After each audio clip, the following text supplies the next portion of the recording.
नमस्कार, हमारे साथ हैं आजम खान। रामपुर से 8 बार विधायक रहे आजम खान, यूपी सरकार में 4 बार मंत्री रहे आजम खान और अपने विवादास्पद बयानों के लिए हमेशा सुर्खियों में रहे आजम खान।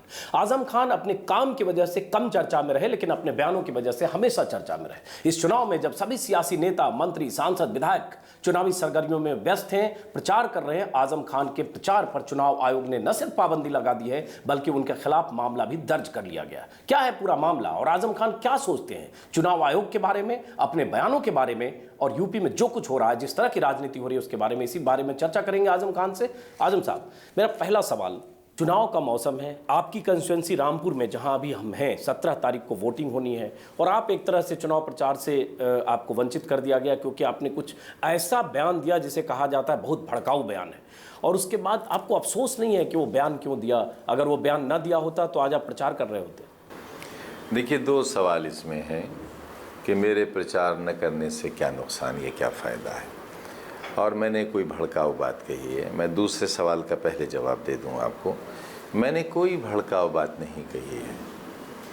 मेरा अंदाज़ तो सख्त हो सकता है लेकिन मेरे अल्फाज सख्त नहीं हैं। आजम साहब, लेकिन मुझे हैरत हो रही है कि आपको अफसोस क्यों नहीं है कि आपने अगर कहा कि कारगिल की पहाड़ियों को फतह करने वाला कोई हिंदू नहीं था बल्कि कारगिल की चोटियों पर अल्लाह अकबर कहकर फतह करने वाले मुसलमान फौजी थे, तो एतराज़ वाला बयान नहीं है। आप तकसीम कर रहे हैं फौज को भी हिंदू और मुसलमान में। ये आजम खान अगर चुनावी रैलियों में चर्चा करते हैं कारगिल फतह के 15 साल बाद, क्यों मेरे बयान की तरह बात कर रहे हैं? कर्नल अजीत सिंह के बयान की क्यों नहीं बात कर रहे हैं, जिन्होंने ये वाक़या सब मुझे सुनाया, मुझे बताया, देश को बताया, टीवी को बताया और एक चैनल पर चला। आज भी उनकी जाती जायदाद है, वो आउटलुक में छपा, अखबारों में छपी, मुझे पता है, लेकिन आजम खान उसको इनकैश कर रहे हैं चुनावी रैली नहीं, चुनावी जलसों में।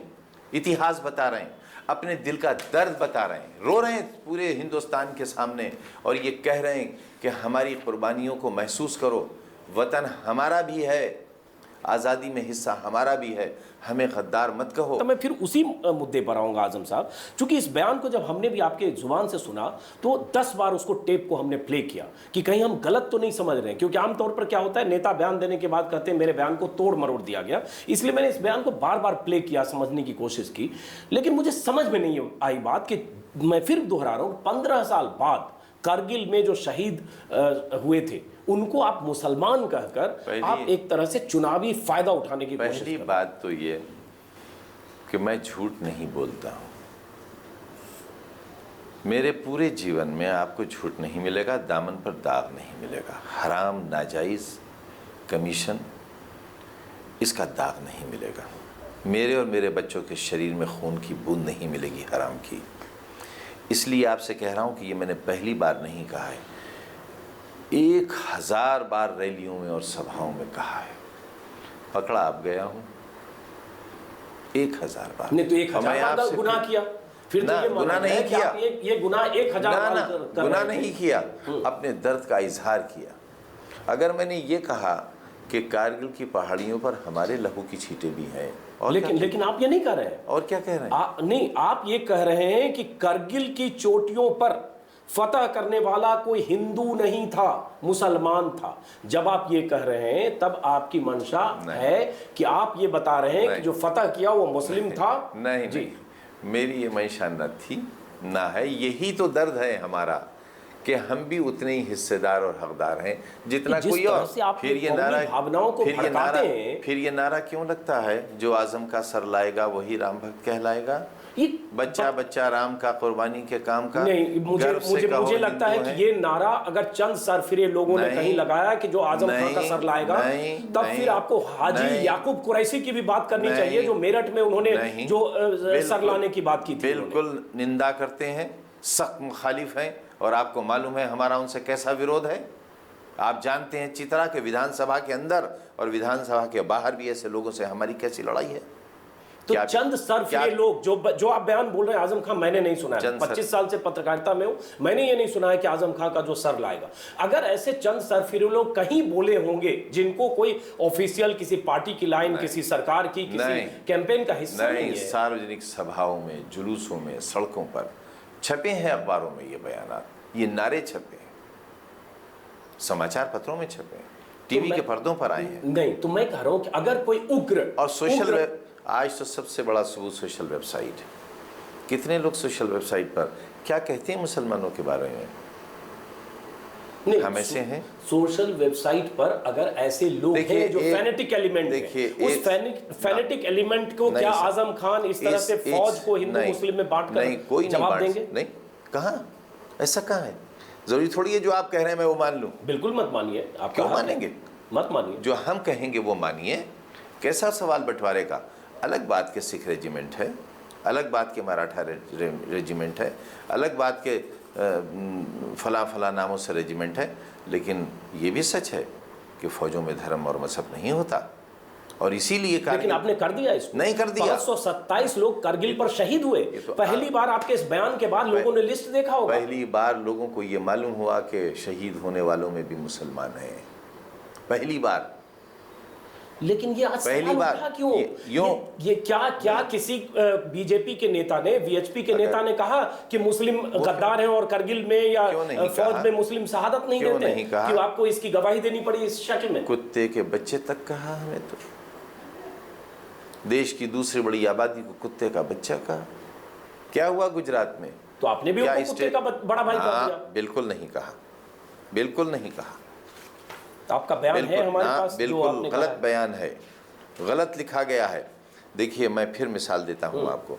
कुरान हकीम हमारी ज़िंदगी की रूह है। उसकी एक आयत का तर्जुमा है, मत जाओ नमाज के करीब। आप बस उतना अगर दिखाएंगे तो लोग नमाज पढ़ना छोड़ देंगे कि कुरान कह रहा है। लेकिन ये आधी बात है। पूरी बात यह है कि मत जाओ नमाज के करीब उस वक्त जिस वक्त तुम नशे की हालत में हो। आधा सच पूरे झूठ से ज्यादा खतरनाक। तो नरेंद्र मोदी कहते हैं कि उन्होंने मुस्लिम को या कौम को कुत्ते का बच्चा नहीं कहा। उन्होंने कहा कि कार के नीचे, गाड़ी के नीचे आ जाती है तो उस पर भी तकलीफ होती है, चाहे वो कोई भी हो। ये मुनासिब मिसाल थी हमारे लिए। अफसोस हो रहा है कि आप भी से मुनासिब मिसाल नहीं, उस मिसाल पर आपको एतराज जताने का हक है। वही तो जता रहा हूं। लेकिन उस एतराज की भाषा, आपने कहा कि हमें तुम्हारा गम नहीं चाहिए बड़े भाई, कुत्ते के बच्चे के बड़े भाई नरेंद्र मोदी, हमें तुम्हारा गम नहीं। ये गलत छपा है। ये इलेक्शन कमीशन का है जो गलत छपा है, जो नोट आपको गलत छपा है, नोटिस भेजा होगा। ये गलत है, ये गलत है, बिल्कुल गलत है। ये हरगिज़ नहीं कहा ऐसा। आप हमारे वीडियो देख लीजिए। ये इलेक्शन कमीशन का है, प्रिंसिपल सेक्रेटरी आर.के. श्रीवास्तव है, इन्होंने आप ही को भेजा है आजम साहब, उसी में ये लिखा हुआ है। इसका जवाब आपको देना था। आप डीएम गाजियाबाद की रिपोर्ट भी तो पढ़िए जी। आप डीएम गाजियाबाद की भी रिपोर्ट पढ़िए। क्या है, आपने सिर्फ एक पक्ष देखा है, दूसरा पक्ष भी देखिए, उनकी रिपोर्ट भी पढ़िए। क्या कहा है डीएम गाजियाबाद ने? लेकिन आप तो इस बयान के बाद आपको इलेक्शन कमीशन ने आपसे जवाब मांगा, आपकी आलोचना हुई, लानत मलामत हुई, लेकिन उसके बाद आगे बढ़कर आपने संजय गांधी और राजीव गांधी की मौत पर भी आपने कहा कि अल्लाह ने उनके साथ इंसाफ किया। एक ने नसबंदी लागू की इसलिए उसकी मौत हो गई, दूसरे की राजीव गांधी ने ताला खुलवाया इसलिए। लानत मलामत तो 60 बरस से हो रही है, थक गए हैं। अब आने वाली नस्लों को इतना जलील होकर जीने नहीं देना चाहते, इसलिए सफाई देने पर मजबूर हो रहे हैं। और पूरे देश को इस पर सोचना चाहिए कि दूसरी बड़ी आबादी बराबर ये कह रही है कि हम गद्दार नहीं हैं।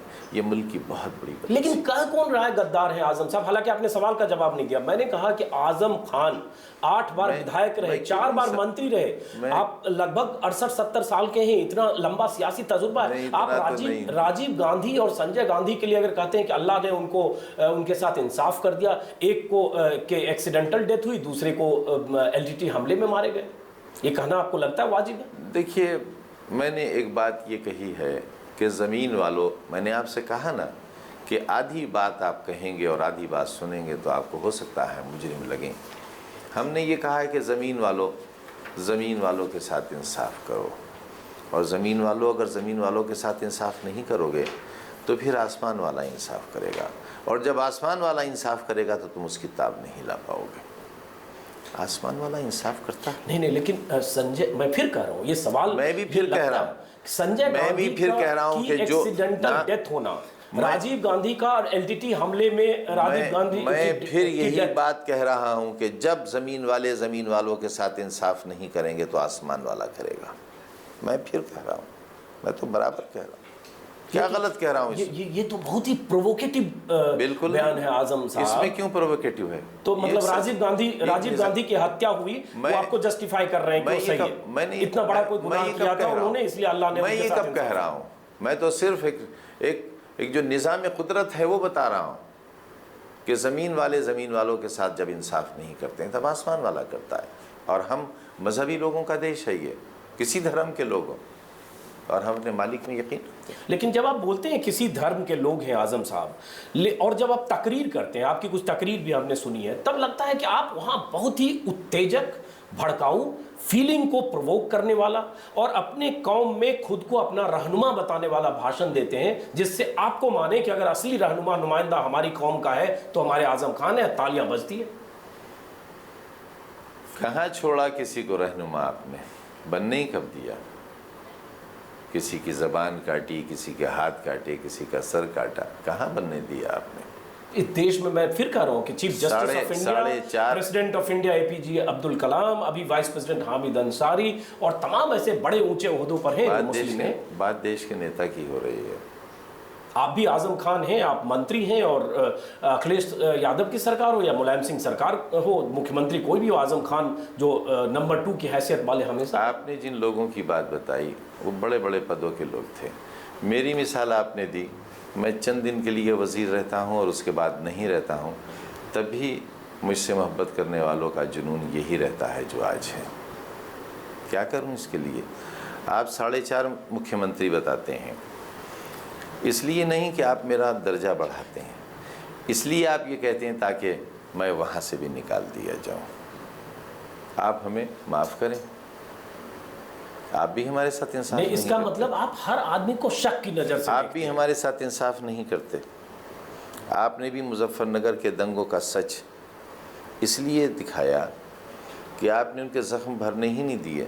मुजफ्फरनगर दंगों में हमने संगीत सोम से लेकर भारतेंदु से लेकर हुकुम सिंह से लेकर संजीव बलियान की लगातार खबरें दिखाई, जिन्होंने दंगों में संदिग्ध भूमिका थी। सरकार ने कितना मरहम रखा, आपने न सुनाया न दिखाया। आपने कत्ल दिखाए, कातिल नहीं दिखाए। कैमरे आपके थे कातिलों के वक्त भी।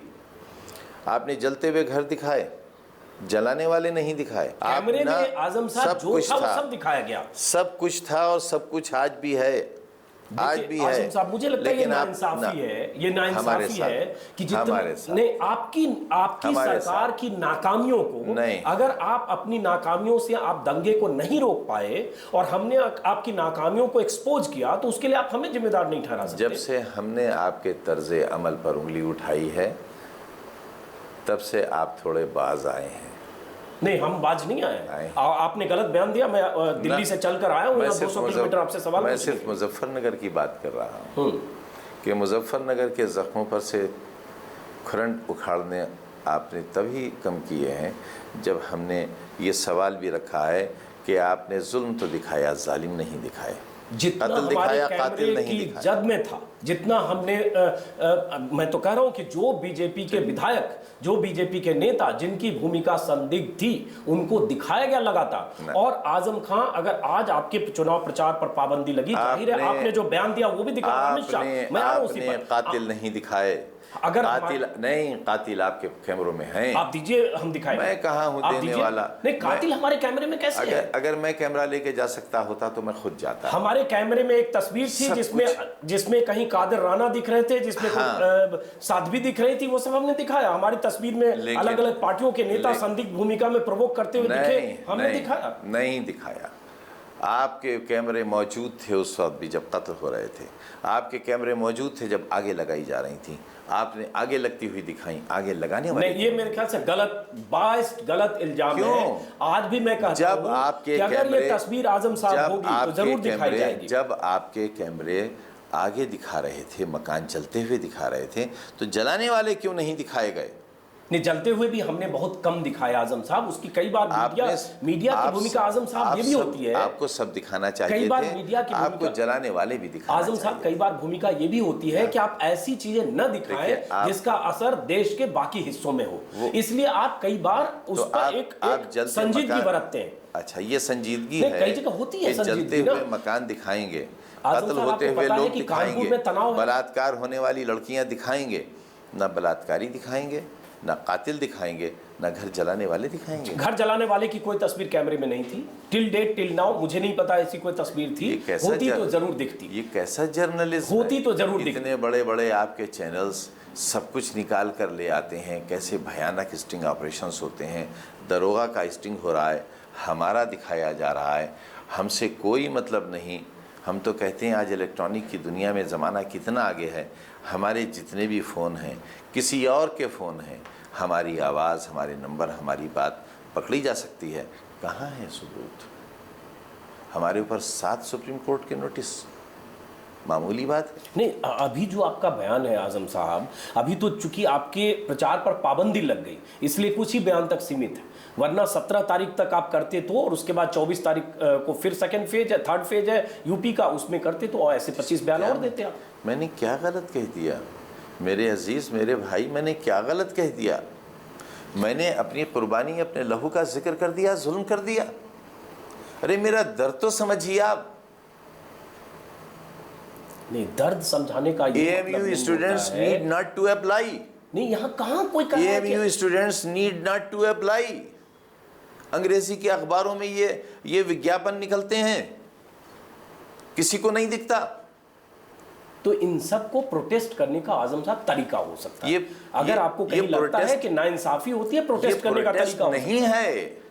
मैं आपसे कह रहा हूं ये प्रोटेस्ट नहीं है, ये मेरे दिल का दर्द है और उन करोड़ों इंसानों के दिल का दर्द है जो इस जिल्लत को सह रहे हैं। तब तो फिर इस भाषा में अगर आप कहते हैं, ये जुबान में कि दिल का दर्द है, फिर आजम खान की तरह ही अगर अमित शाह भी जाकर कहते हैं तो भी दिल का दर्द है, यही जस्टिफाई वो भी करेंगे। फिर उनके दिल का दर्द यह है ना, उनके दिल का दर्द ये कब है? उनके दिल का दर्द तो गुजरात है, और जिस पाप में सुप्रीम कोर्ट ने उन्हें गुजरात में जाने पर पाबंदी लगाई है वह है उनके दिल का दर्द। मेरे दामन पर है कोई ऐसा दाग?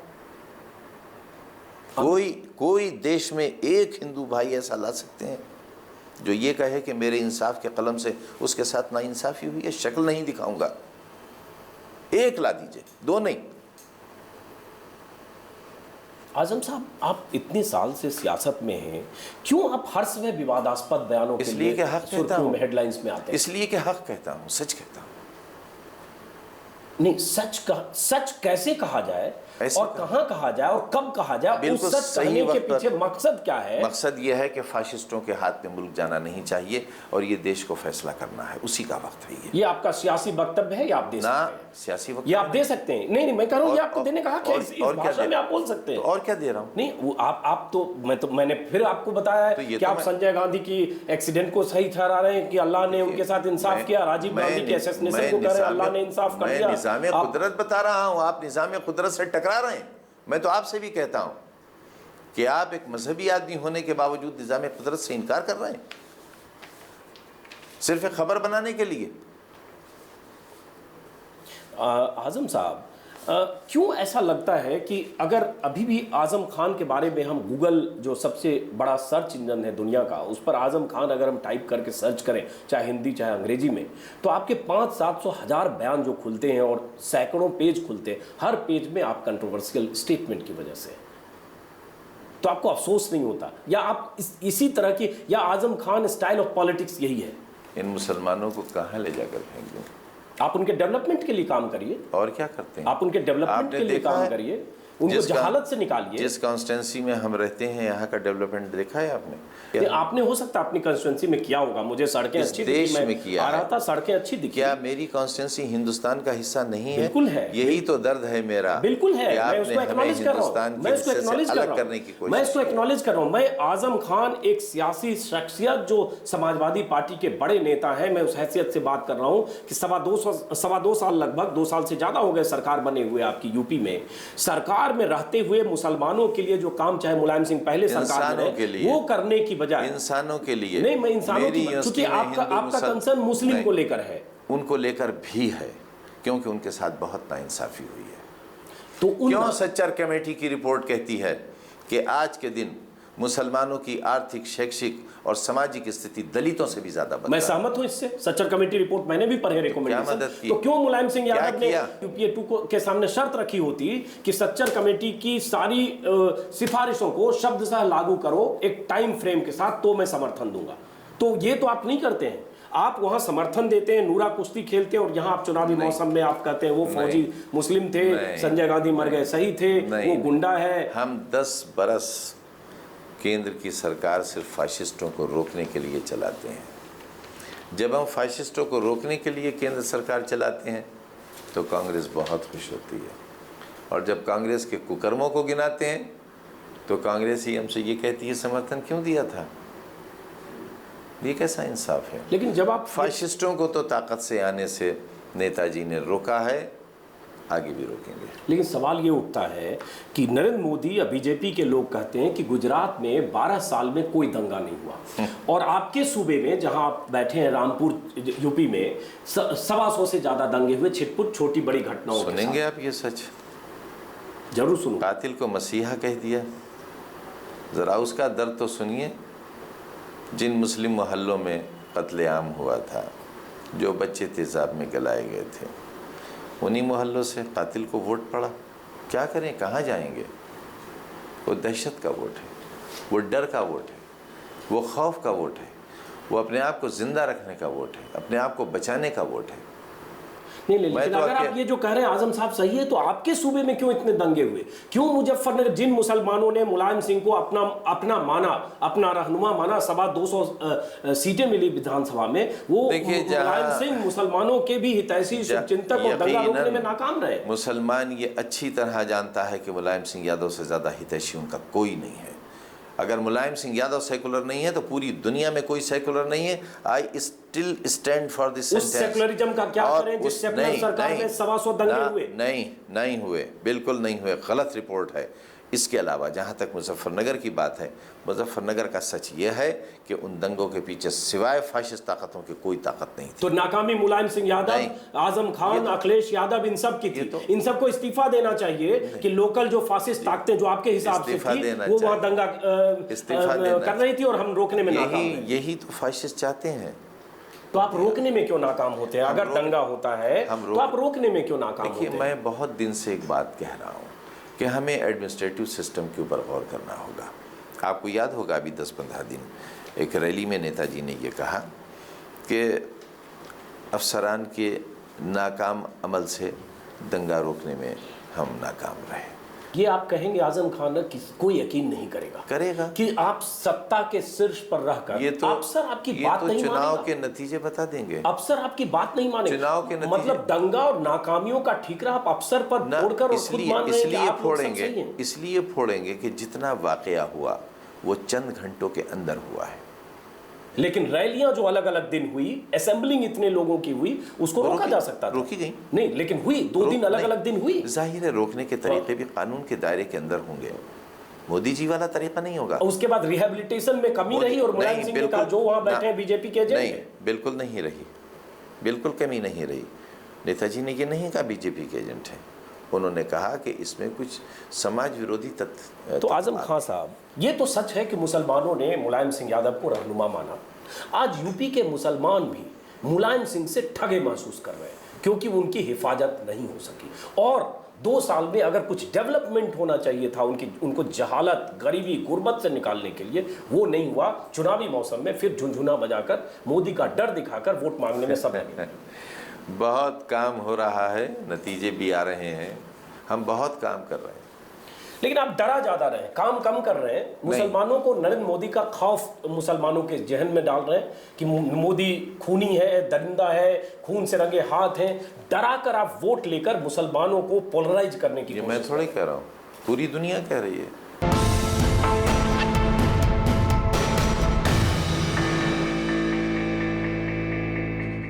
क्या आपको कभी लगता है कि आप जिस ढंग के बयान देते हैं, ठीक है आपको मुस्लिम पसंद करते होंगे, या आप मुस्लिम चेहरा भी हैं, आप सीनियर मोस्ट मंत्री भी हैं, और कई बार माना जाता है अखिलेश यादव की सरकार में 3 चचा है, चचा आजम खान, चचा शिवपाल यादव, चचा राम गोपाल यादव। निकलवा दीजिए। और चचा आजम यही खान, तो दर्द है चचा आपके। आजम खान के सामने अजीत भाई, अखिलेश यादव की भी नहीं चलती है। भाई ये बहुत लोगों की तकलीफ और परेशानी है कि मैं क्यों वहाँ वजीर हूँ, क्यों नहीं आखिर मुझको निकाल कर बाहर किया जाता।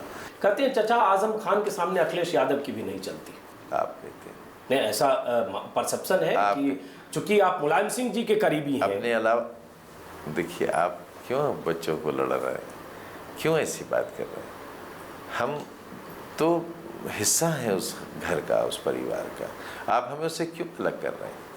आपके डिफरेंसेस कई बार पब्लिक डोमेन में आते हैं। जब आप आगरा नहीं गए थे और वहां से राम गोपाल यादव ने कुछ बयान भी दिया कि पार्टी का फंक्शन है, नहीं आएंगे तो कार्रवाई के संकेत भी कुछ मुजफ्फरनगर के हालात ने मुझे इतना मुतासिर कर रखा था कि मेरी तबीयत अच्छी नहीं थी। लेकिन आप पर यह भी इल्जाम है कि मुजफ्फरनगर में जब दंगे हुए, जिन मुस्लिमों की रहनुमाई की बात कर रहे हैं, वहां आप उनका हाल जानने नहीं गए। मैं अगर हाल जानने जाता तो अजीत भाई पता नहीं आपके कैमरे क्या क्या दिखाते और फाशिस्ट क्या उन पर सितम ढाते। उन लोगों से जाकर पूछिए, बताएंगे मैं क्यों नहीं आया। एक शख्स आपको ये शिकायत करने वाले नहीं मिलेंगे कि मैं क्यों नहीं आया।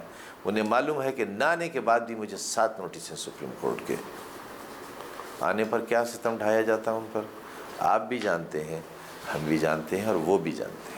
आजम खान साहब, इलेक्शन कमीशन ने जो आपको नोटिस भेजा था, वो नोटिस मेरे हाथ में, इस नोटिस में आपके जो बयान है वो इसमें बयान दर्ज है और 11 अप्रैल 2014 को उन्होंने शाम को 5 बजे तक आपसे आकर अपनी सफाई देने को कहा था, लेकिन आपने इसकी सफाई नहीं दी और उसके बाद इलेक्शन कमीशन ने कार्रवाई नहीं है। आज भी दिल्ली के अखबारों में ये छपा है कि हमने अभी तक जवाब नहीं दिया है और इलेक्शन कमीशन कोई और बड़ी कार्रवाई करने वाला है।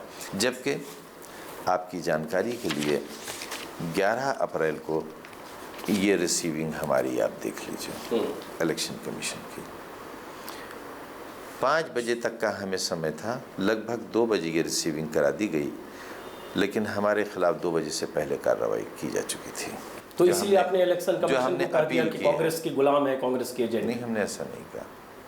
देखिए, जो हमने नहीं कहा वो हमसे मत कहलवाइए। तो ये सब जगह अखबारों में छपा कि आपने कहा कांग्रेस। हमने ये कहा है कि जिस तरह सीबीआई के ऊपर उंगली उठती है कांग्रेस की और केंद्र सरकार की, उस तरह इलेक्शन कमीशन अपने पर उंगली न उठवाए।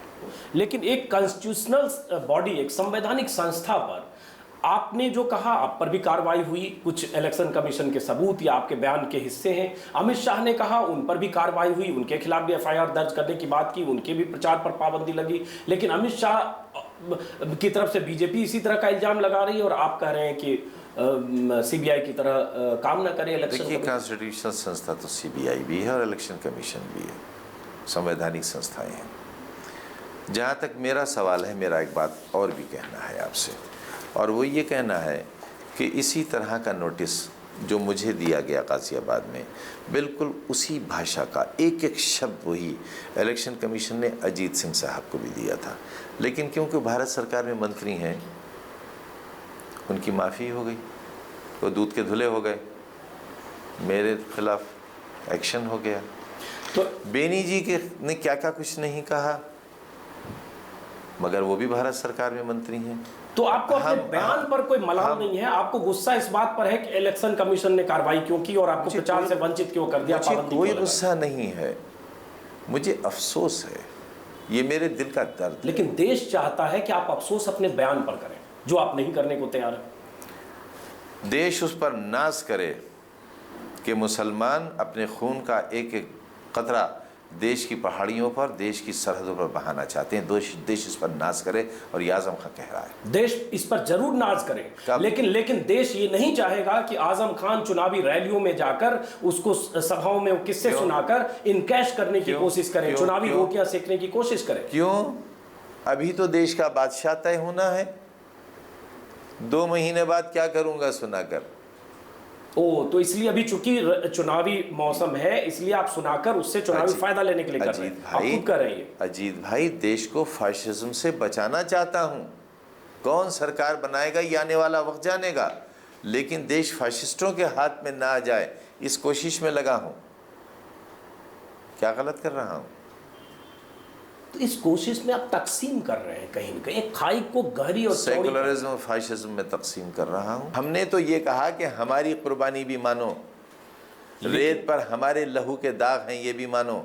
आपने ये कहा कि करगिल फतह करने वाला कोई हिंदू नहीं था, मुसलमान थे, मुसलमान अगली भी लाइन उसमें थे कि मुसलमान आप थे। भी और ही की बहस में हैं, आप ही और भी की बहस में हैं। नहीं, हम इस बहस में आप क्या देश को मुसलमानों बांट रहे हैं ना, देश को ना, जो विचारधाराएं बांट रही हैं, चाहे अमित शाह की विचारधारा क्यों हो, उसी विचारधारा का एक्सटेंशन दूसरे कौम में आजम खान है। वो तो आप बांट रहे हैं, हमें अलग कर रहे हैं, आप आइसोलेट कर रहे हैं, हमें मुख्यधारा से अलग कर रहे हैं, आप कुर्बानियों से अलग कर रहे हैं, आप हमारी बातों को इस तरह पेश करके आप हमें गुनहगार साबित कर रहे हैं, और आप मुझे गुनहगार साबित नहीं कर रहे हैं, आप करोड़ों लोगों को गुनहगार साबित कर रहे हैं। अमित शाह आप भी बांट रहे हैं। आप नहीं, आप अमित शाह से हमारी मिसाल देकर हमारा अपमान कर रहे हैं, तो आप हमारा अपमान कर रहे हैं। हमारे पर कोई ऐसा इल्जाम नहीं है पूरे जीवन में, कोई ऐसी रपट, कोई ऐसा फैसला, कोई ऐसी बात नहीं है, हम नहीं कहना चाहते आगे।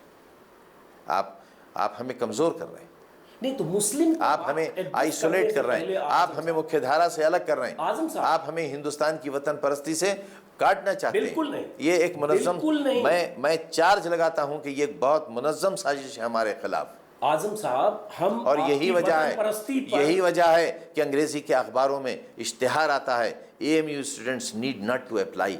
कौन है जो उस हद मुकदमा कायम करता है? क्यों नहीं संज्ञान लिया गया? क्यों नहीं आपके पर्दे पर ये सही और आपको तुरंत लीगल नोटिस भेज के उसको प्रेस कॉन्फ्रेंस करके एड्रेस करना चाहिए, हम दिखाएंगे उसको आजम साहब। लेकिन मैं ये कह रहा हूं कि क्या मुस्लिम लीडर होने के लिए, क्या मुसलमानों का वोट पाने के लिए, सब कुछ आप करें, क्या मुसलमानों का वोट पाने के लिए, क्या मुस्लिम लीडर होने के लिए इसी तरह की जुबान का इस्तेमाल करना जरूरी है? क्यों? सच बताना अगर जुर्म है तो सच बताना भी जुर्म है। मैंने लहू दिया है, आप नहीं बता रहे हैं। एक पूरी सोच है जो ये साबित करना चाहती है आने वाली नस्लों को मुसलमानों का आज़ादी में कोई योगदान नहीं है। आजम साहब, जो उग्र हिंदुत्व के पैरोकार ऐसे चंद लोग हैं, या ऐसे जो भी लोग हैं जिन्होंने नारा लगाया था राम लला हम आएंगे, या ऐसे जो भी लोग हैं जहां भी हैं, जिस भी समुदाय विशेष या जिस भी पार्टी विशेष के एक्सटेंशन विंग में हैं, उनकी भी उतनी ही निंदा होनी चाहिए जितनी अगर कोई मुस्लिम फैनेटिक को अपील करता है उसकी। आपने तो पर्दे पर कोई निंदा नहीं की।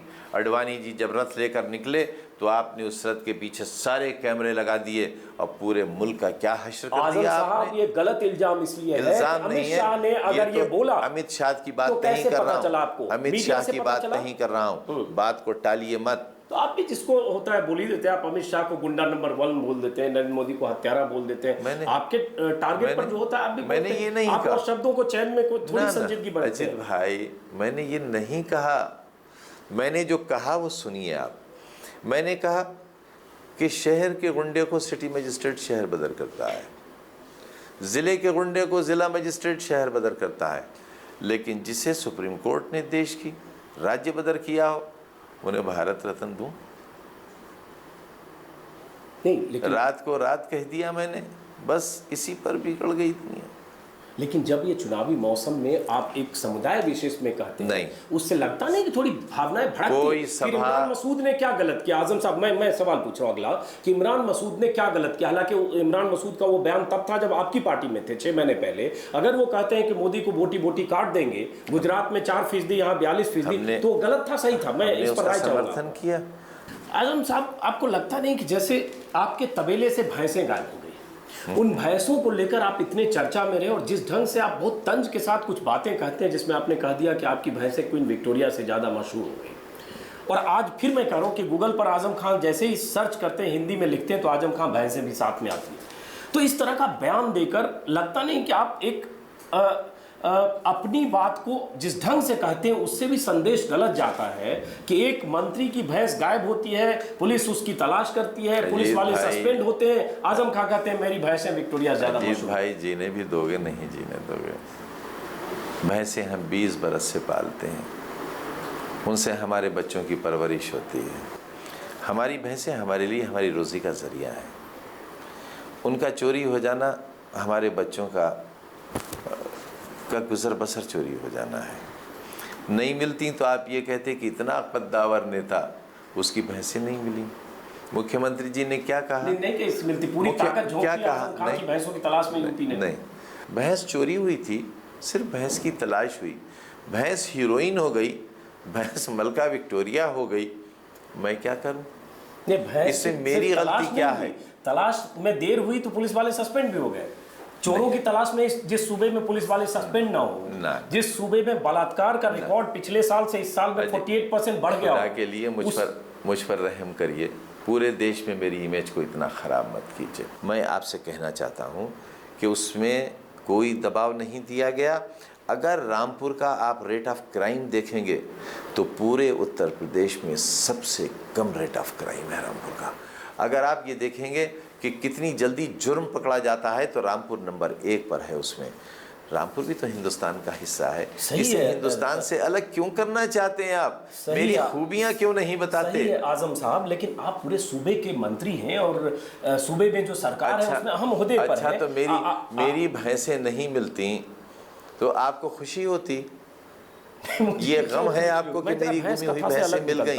कहा जा रहा है कि नरेंद्र मोदी की सरकार बन सकती है इस देश में, या सबसे बड़ी पार्टी बीजेपी बनकर उभर सकती है। नहीं बन सकती। और अगर बन 5 कैसे बन जाएगी? कैसे बन जाएगी? 5 राज्यों में सरकारें हैं, सारे पार्लियामेंट के कैंडिडेट उनके जीत गए तो 91 हो रहे हैं, 91। बीजेपी के लोगों का कहना है, जो सर्वे आ रहे हैं, कहना है कि 200 से 225 सीटें सिर्फ बीजेपी को मिल सकती है। 200 इन्हें मिलेंगी, 300 दूसरों को मिलेंगी, तो 300 वाले सरकार बनाएंगे या 200 वाले बनाएंगे? तो इस देश में आप जानते हैं कितने दल बदलू किस्म के लोग होते हैं चुनावी मौसम में। 300 के साथ दल बदलेंगे या 200 के साथ? उसमें शिवसेना भी है, उसमें एनडीए भी है, उसमें टीडीपी भी है और भी घटक दल उससे आपको तो मालूम है शिवसेना कहाँ खड़ी है? आपको ये मालूम है आज मुरली मनोहर जोशी जी ने कल क्या कहा है? उन्होंने तो कह दिया ना, उनकी भी तो हम बात मानेंगे जिनकी मुरली बनारस में रह गई और जोशी जी चले गए कानपुर में। बताइए क्या हो उनके साथ? वो कह रहे हैं मोदी जी की लहर नहीं है। अगर कोई ऐसी सिचुएशन आई कि नरेंद्र मोदी सरकार बनाने के करीब पहुंचे, कुछ सीटें कम हो, तो क्या ऐसा कोई मोर्चेबंदी हो सकती है जिसमें समाजवादी पार्टी शामिल हो, चाहे कांग्रेस को सपोर्ट करे या कोई ऐसा फ्रंट बने मोदी को रोकने के लिए? तीसरे मोर्चे के लिए तो नेताजी बराबर कह रहे हैं।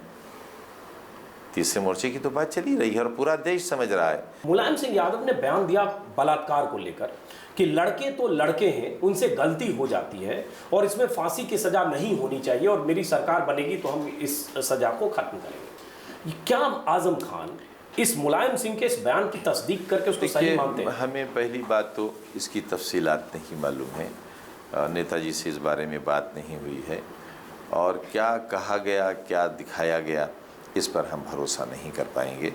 वही बात के आधा सच पूरे इस 21वीं सदी में इतने डिस्कनेक्ट तो आप नहीं हो सकते कि एक हफ्ते से जिस पर चैनल पर चर्चा हो रही है, चैनल पर उनके बयान आ रहे हैं, अखबार में आ रहे हैं, मुलायम सिंह ने कभी खंडन नहीं किया, आप कह रहे हैं कि आपको हम अपने नेता की नीयत पर शुभा कर ही नहीं सकते, चाहे उनकी जुबान से कुछ भी निकल जाए। नहीं, हम मान ही नहीं सकते कि उनकी जुबान से ऐसा कुछ निकला होगा। इससे ये बात तो समझ में आ रही है कि आजम खान सहमत नहीं है, इसलिए बच रहे हैं उस पर कुछ भी कम नहीं करने से।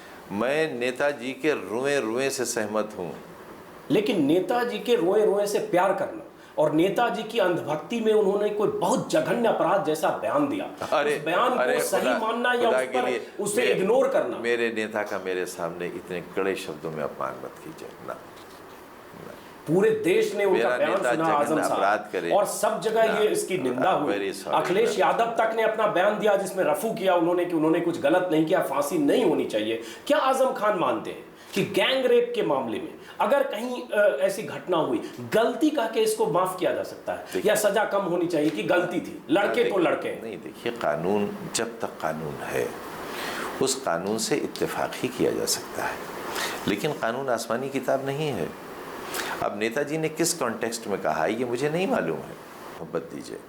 आखिरी सवाल आजम खान साहब कि अगर जो उग्र हिंदुत्व के पक्षधर कुछ लोग हैं, चाहे वो प्रवीण तोगड़िया हो, चाहे योगी आदित्यनाथ हो, चाहे और भी अलग अलग लोग हैं जो वीएचपी, बजरंग दल, बीजेपी में भी कुछ ऐसे लोग हो सकते हैं और उनकी आलोचना होती है उनके उग्र हिंदुत्व को लेकर कि आप देश को एकजुट एक रखने की दिशा में नहीं काम करते हैं, आप ऐसे बयान देते हैं जिससे बंटवारा या भड़काऊ भावना फैलती है। आजम खान को भी दूसरे पक्ष में लोग लेते हैं कि वो जो काम वो हिंदुओं के बीच करते हैं, अमित शाह जिस ढंग से जो काम शामली और बिजनौर में भाषण देकर करते हैं, वही काम आजम खान मुसलमानों के बीच गाजियाबाद और रामपुर और अपनी रैलियों में करते हैं। मैं इसका भरपूर शब्दों में खंडन करता हूँ और इन शब्दों को अपने लिए अपमानजनक मानता हूँ।